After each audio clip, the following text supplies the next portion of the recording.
We continue now at the top of Daf Chaf Beizah and Beizah Meseches Beitzah. This is Beitzah Daf 22b. The Gemara here is continuing a statement of Rava, Masha Ein Kain Beitzah, that is not true when it comes to the case of the egg. Rashi over here says, Masha Ein Kain Beitzah, de Kedusha Achasein. We're talking here on Rosh Hashanah. The point is that both days of Rosh Hashanah have an equal Kedusha, and you have to be strict. Let's say you have a Beitzah Shenolad, you have an egg that was laid, you're going to be strict not only on the first day of Rosh Hashanah, but even on the second day of Rosh Hashanah. V'lo hekilu b'yantiv sheni shel Rosh Hashanah elo le'inyan meis bilvad. Rava's point over here is that we're only lenient on the second day of Rosh Hashanah when it comes to taking care of the dead, but otherwise we treat the second day of Rosh Hashanah the same as the first day of Rosh Hashanah, and so therefore Rav Ashi is asking on Ameimar, based on the statement of Rava, Ameimar allowed one to put the medicine on the eye on the second day of Rosh Hashanah, but you should treat the second day of Rosh Hashanah the same as the first day of Rosh Hashanah. So Amar Le, so he said back to him, this is Ameimar saying back to Rav Ashi, Ano ke Nahardoi severely. I hold like Nahardoi, the Amri Af Beitzah. Nahardoi say that even when it comes to the case of the egg, just like by the case of the mace, we're lenient on the same day of Rosh Hashanah. Umay Daitach, and what is your thinking? Dilma Ma'avri Leila Elul. You'll say, oh, maybe they're going to make Elul into a leap month. You'll add a day to Elul, and really the second day of Rosh Hashanah is the real Rosh Hashanah. So maybe we should be strict. But that's not true. Ha'amar Rav Chinana bar Kahana. Rav Chinana bar Kahana said, Miyamos Ezra va'elach, from the times of Ezra and onward, lo matzinu Elul mu'uber. We never find that they added a day to Elul, so that is not a concern. And the Gemara continues at the two dots, quoting the Mishnah, Vein ofen pitin garitzin Elul rakikin. You're not allowed to bake thick loaves on Yontif, only thinner loaves. And the Gemara says, Tanu Rabbanan, the rabbis taught, Beis Shammai Omer and Beis Shammai say, Ein ofen pas ova bepesach. You're not allowed to bake thick bread on Pesach. Beis Hillel matir, and Beis Hillel say it's mutter. The kama pasov, and how much is this thick bread that Beis Hillel allow? Amar Rav Huna says tefach, it could be a tefach thick. Shekein motzino belechem aponim tefach, because we find that's the same thing by the lechem aponim. The lechem aponim, just like on Pesach, it had to be matzah, it was not allowed to be chametz, and it was able to be a tefach thick. So you see, there's no concern that it's going to be chametz if it's up to a tefach. So Ma'askif lo Rav Yosef. So Rav Yosef asked a question on this statement of Rav Huna. Imamru b'zrizin, yomru b'sheinan's reason. If they allow it in the Beis HaMikdash with the Kohanim who has reason, they're extra careful. So then you're going to say it by on Pesach that everybody should be allowed to bake such thick loaves. Imamru b'pas hamola. If they said it by pas hamola, meaning the lechem aponim was very well kneaded. It was well kneaded dough. So yomru b'pas she'ina hamola. You're going to say the same thing by bread where the dough is not well kneaded. Imamru b'eitzim yeveshim. If they said it by dry wood. Again, in the Beis HaMikdash, they used dry wood. It wasn't a problem. It was very hot. Yomru be'etzim lachem. You're going to say the same thing when you're talking about wood that's a little more moist. Im amru b'tanur cham. If they said it by a hot oven, again, the oven in the Beis HaMikdash was hot.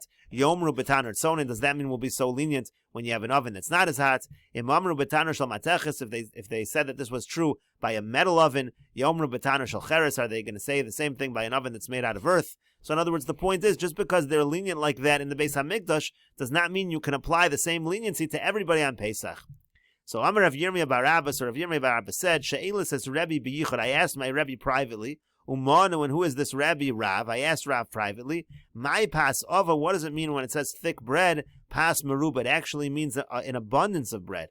Rashi over here explains, pas meruba, v'lav mishum chimutzu. The issue over here, when it said on Pesach, you're not allowed to do pasava, it wasn't because it's going to become chametz. Ela mishum the torach tircha yaseira l'machor le'machar. It's because you're making a lot of bread. It's an issue on any day of Yontif. It's an issue of tircha yaseira, and that was the explanation over here. It means to say you're not allowed to make an abundance of bread on Yontif. Ika de'amri, some have a slightly different version of the above statement. Amar Rav Yirmiyah bar Abba Amar Rav, that Rav Yirmiyah bar Abba was actually quoting Rav, and Rav said, She'elis is Rabbi b'yichud. I asked my Rebbe in private. Umanu, and who was Rav's Rebbe? Rabbeinu HaKadosh. It was Rabbeinu HaKadosh, meaning Rabbi Yehuda Nasi. And again, the same thing, my pasava. What does it mean, pasava? Pas meruba means an abundance of bread. V'amai karu le pasava. Why is it called pasava? Mishum denafisha belisha, because there was a lot of kneading of the dough, so it was called thick. It really just means an abundance. Inami or biasri, the high tana, in the place of this particular tana, pas meruba, pas ava, karule. They used to call pas meruba an abundance of bread. They used to call it pas ava. They used to call that thick bread.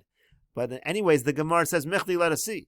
Mishum de katarach tircha de lo tzarach. Now you're saying that the explanation of the tana is, the reason why it's prohibited is because there's a lot of tircha. There's a lot of burden in preparing this much bread.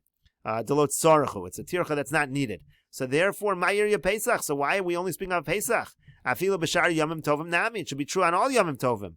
And so the Gemara says, Enochinami, indeed you're correct. V'tana b'yomtiv the Pesach Koi. It happens to be the Beitzah was talking about on Pesach, but really it would be true on any yontiv. And the Gemara says, Tanya Nami, we have a Beitzah that supports this, that we're really talking about Pas Meruba and not Pasova. It says in this Beitzah, Beis Shammai Omer, Beis Shammai say, Ein ofen Pas Meruba b'yomtiv. It's explicit. Beis Shammai say you're not allowed to bake an abundance of bread on yontiv. It doesn't say on Pesach, it says on yontiv. Beis Hillel matir, and Beis Hillel say it is mutter. And the Gemara continues with the Mishnah, Afu Amar Shlosha Devarim Lahakil. Rabbi Gamliel also said three things that were leniencies. The following three halachas, Rabbi Gamliel was lenient. Mechavdin Beis Hamitos. Number one, you're allowed to sweep the area where you have the couches. They used to eat on some couches. Umanichen es hamugmor b'yontiv. You're also allowed to set up the incense on Yontiv. These are all things that are leniencies on Yontiv. V'yosin gedim mekulas b'leilei psachim. And also on the night of Pesach, you can roast a kid goat whole. Rashi over here explains. Mechavdin Beis Hamitos Beis Hamesiba she'ochlin sham. This was again the area they ate. Shayu mesubin v'ochlin al gabi Hamitos. They used to eat reclining on couches. Mugmar levona al gabi gecholim. That was when they would burn incense on coals. That was to make it smell nice. You're allowed to do that on Yontiv. And Mekulas Karav Uvnei Meyav Teluyan Chutzalo Betzido Kishitzoleyu Vayuosin Zeicher Lemikdash. The idea over here was they used to take a kid goat and they used to roast it whole as a zeicher for what was done in the Beis HaMikdash with the Korban Pesach. Shakasabo al Karav al Kirbo. It says you used to take the innards, you used to take the legs, and again you put everything roasted all together. So that's what those are the three leniencies of Rabbi Gamliel. The Chachamim Osrin, the Mishnah finishes that the Chachamim prohibit it. Rashi explains why. The Chachamim Osrin, Bishlosh, and all three are prohibited. You're not allowed to sweep the floor because we're afraid that you're going to level the holes of the floor, assuming, again, it's like a dirt floor. Uva mugmor, the incense, mishum delav tzorech kol nefesh, it's not something that was needed for everybody. That was not a tzorech that everybody needs, that therefore it was not a common need of people, and therefore it's not permitted on Yontiv. Umehai taima asrina le bechsubas perak rishon ashayachal chol nefesh davar hashavel chol nefesh. It has to be something that's equal for everybody, something that's common that everybody needs. V'zeh eino elo lemifunakim or lemisha recho ra. Burning incense is only for somebody who has a picky nature, or maybe they have a bad smell, something, but it's something that's unique. Uvigdim mekulas, and why was the kid goat? Why is that prohibited? Mivnei shadom lekachim. It looks like you actually bring a carbon. People are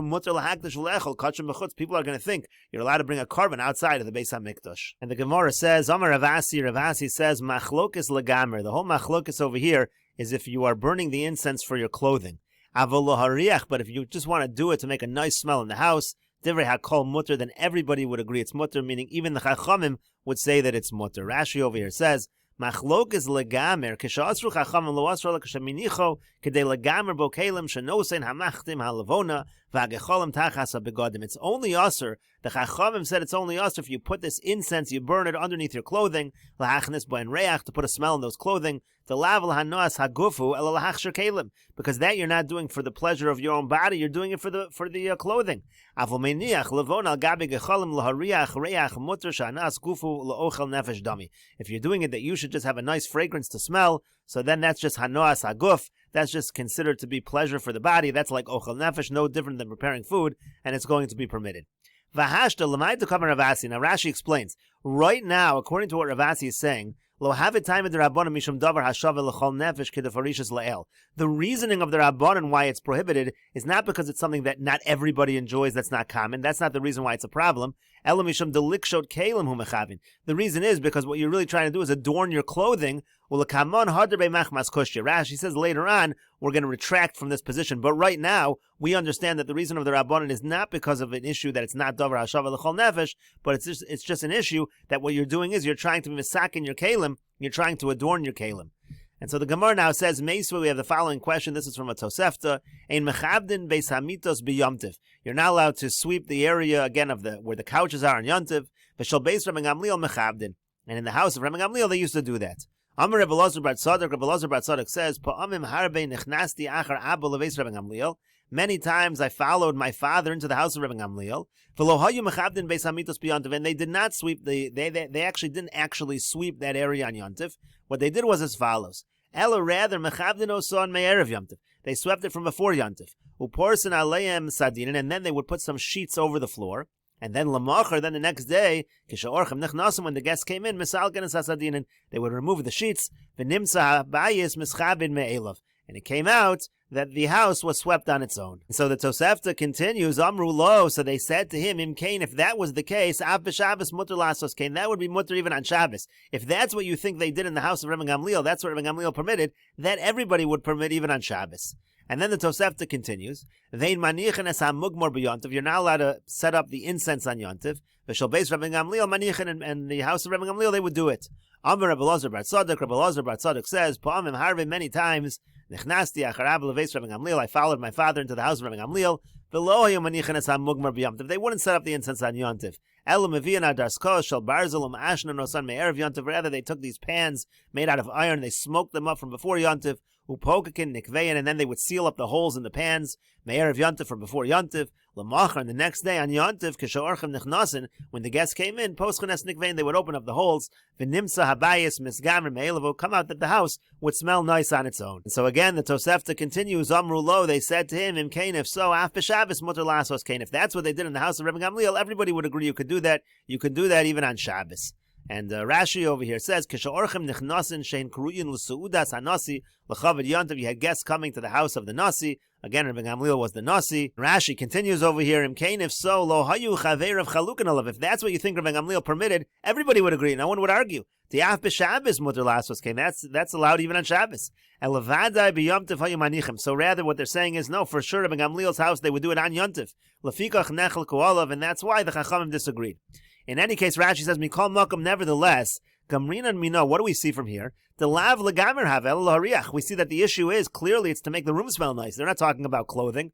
Well, they're doing it for the honor of the guests. And apparently, according to the Tosefta, the Rabbanan argue and say it's a problem if you're doing it for the fragrance.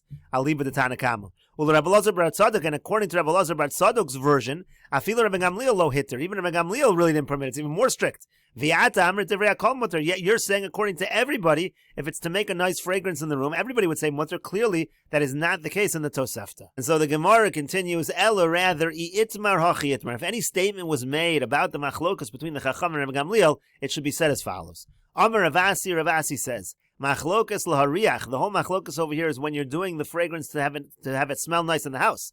Avol legamer aser, but if you're going to do it for the clothing, that everybody would agree is aser. Even Rabbi Gamliel would agree that is a problem. So Gemara says, Iboilu, they ask the following question, Ma'u la'ashen. What's the halacha in terms of la'ashen, to smoke fruit? Rashi over here explains first, machlokas lahariach, hasamu deshari Rabbi Gamliel. According to this version, in a situation where it's to make a fragrance in the room, that's where Rabbi Gamliel says permitted. Laniach b'yontiv, to do it on yontiv kedei lariach. Ketanakama, that's like the Tanakama's version. The Rabbi Elazar bar Tzadok, the Tanakama of the Tosefta, which had Rabbi Elazar bar Tzadok. The Rabbanan Asri, and the Rabbanan say it's forbidden lahariach. Why? Like we said, it needs to be something that's shaveh l'chol nefesh. So then the Gemara asks, what about smoking peros ba'ashin besamim liklo tam habosim? They would take again this kind of incense and they would burn it and smoke into the fruits, and that would give the fruits a nice fragrance. So that's the question of the Gemara. So the Gemara says it's a machlokas. Rav Yirmiyah bar Abba Amar Rav Aser. Rav Yirmiyah bar Abba says in the name of Rav that it's Aser. U'Shmuel Amar Mutter, and Shmuel says it's Mutter.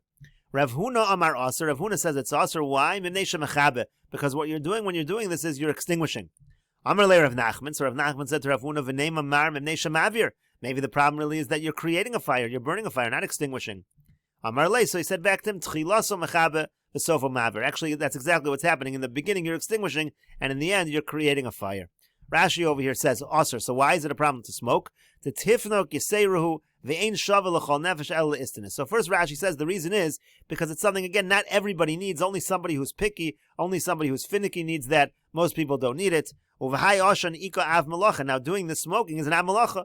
Kinem efarish Rav Huna taimei derav mimneshu mechabe hagecholim. Like Rav Huna is about to explain the reasoning of Rav. What you're doing is you're extinguishing some coals. When you're putting the besam on top of them, you're actually doing some extinguishing, and you can't claim ochel nefesh like Rashi just said, because again, it's not shavel ochel nefesh. Shmuel amar mutter, and Shmuel said it's mutter to ochel nefesh because it's ochel nefesh. V'roy aflanim, even poor people would do this. Elasheinu matzei lahem. They would do it, it's just that it's not frequent. They don't have these items. V'damilin is damin lo tzvi b'yontiv. It's similar, according to Shmuel, to finding a deer on yontiv. Most people don't have the deer, but if you find it, it's something that's shavel chol nefesh. Kedamrinim b'chsubas, like it says in Ksubas. V'mneisha mechaber, Rashi says, kedefarishus, like I explained, you're putting out again, when you put the besamim on top of the fire, it puts out some of the gecholim. Eino shavel chol nefesh, lafiga chaser lasos ab malacha b'shvila. Again, like we said, it's not shavel chol nefesh. That's why it's going to be usher. And again, according to Shmuel, that's not a problem. It is considered ochel nefesh.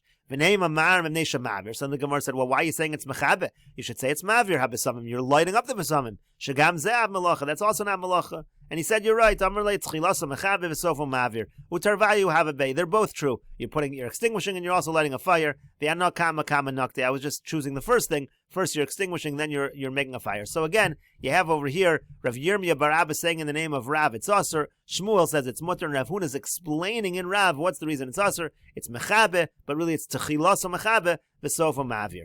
And the Gemara continues, Amar Rav Yehuda says, Al Gabe Gacheles Asur. If you're going to do this on top of coals, it's going to be Asur. Rashi says, Al Gabe Gacheles Asur, De'ika Mechabe, Umavir. Again, you're extinguishing, and you're also lighting a fire. That's going to be a problem. We'll continue with this discussion in the next video on Daf Chav Gimel Amud Aleph.